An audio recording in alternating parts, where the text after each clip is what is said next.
Greetings mga migs, welcome back sa Buhay Salita TV. So ito yung isa sa mga bago nating amulet, ang Raha Kayo na bracelet na may leklay. So pang sumbalik po ito. Ito yung purpose niya. Tsaka ayan na-testing natin sa ilaw. So siya po ay legit na Raha Kayo kasi tumatagos yung ilaw. So minsan lang yung mga kahoy na yung ilaw sa flashlight ay tumatagos. At meron din siyang kalakip na kahaya leklay na nagre-reflect ng mga negative energy pabalik sa mga masasamang tao. At meron ding ability ang kahaya leklay na mag-attract o mag-invite ng mga mabubuting tao. So pwede pang negosyo. Meron tayong magandang klase na Malaysian leklay. So nakikita nyo may cut pa . So ibig sabihin hindi siya debris ng welding. So natural stone siya. Hindi siya tulad ng iba dyan na nagbebenta ng mga welding debris, mga mandaraya. So, ang sa atin po ay legit, natural. Yun, nakikita nyo yung cut, . So, ibig sabihin yan, sinadya yan para makita nyo na totoo siyang natural stone. At saka, napakagandang kulay ng Malaysian leklay na yan. Yan yung uri ng leklay na kinukuha pa ng mga taga-Thailand mula sa Malaysia. Tapos, aangkinin nila na sa kanila. Pag binenta na sa Pilipinas, sobrang mahal na. So, swerte tayo at nakakuha tayo direkta. So, heto na siya mga migs. Nasa loob na ng pendant. Silver siya, money magnet. Black yung base, protection, spiritual protection, kontra kulam. At saka, neon na orange. So, yung orange po ay nagpapatatag. Kung anong meron ka ngayon, mas pinapatatag niya. So, positive na pinapatatag. Positive na mga pangyayari ang pinapatatag niya. At saka, inaalis niya yung mga obstacle o kamalasan sa buhay. O mga paghihirap sa buhay. So, maganda siya.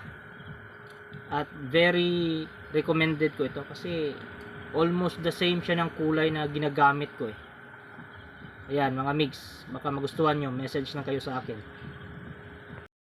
Ang next on the list ay itong napakagandang gold na Malaysian leklay.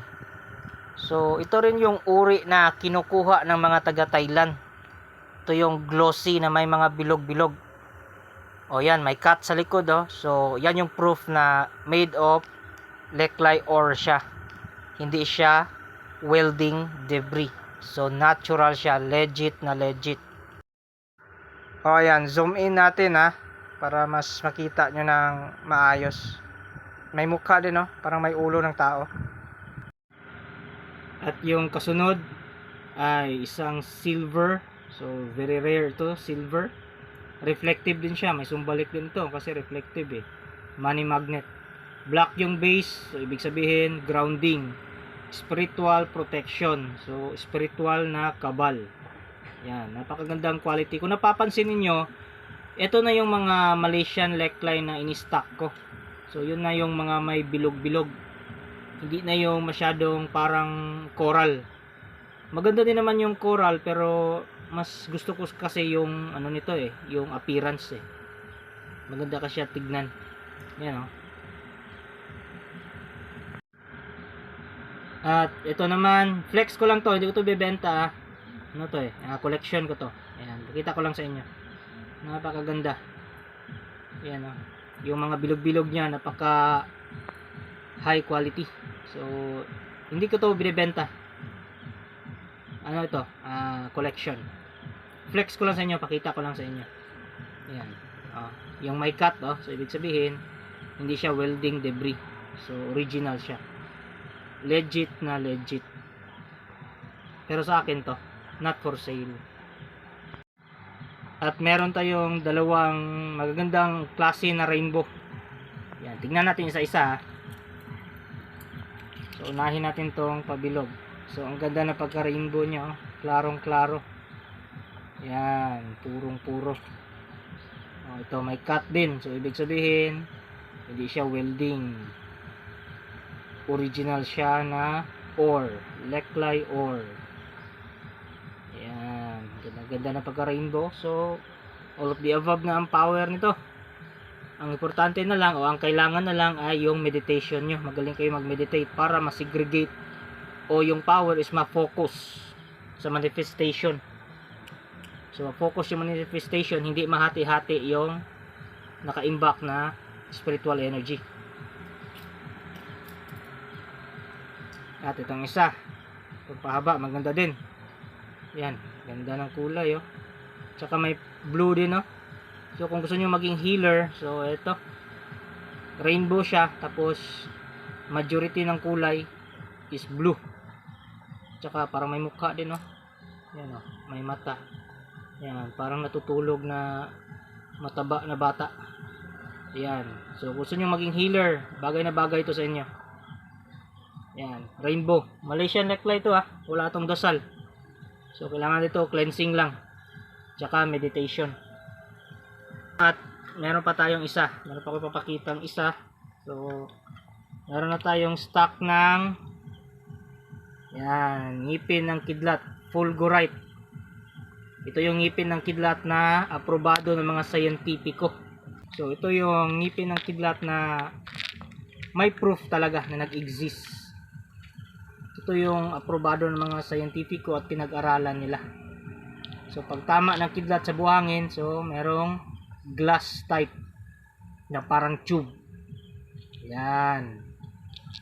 At mga migs, dahil masyadong mahal yung ating fulgurite, yung ngipin ng kidlat, so ang sistema doon ay hahati-hatiin natin sa maliliit na butil, tapos gagawin nating palaman dito sa Saint Benedict. So gagawan ko to ng separate video kasi ating nang i-upgrade ang ating Saint Benedict na may mga gemstone.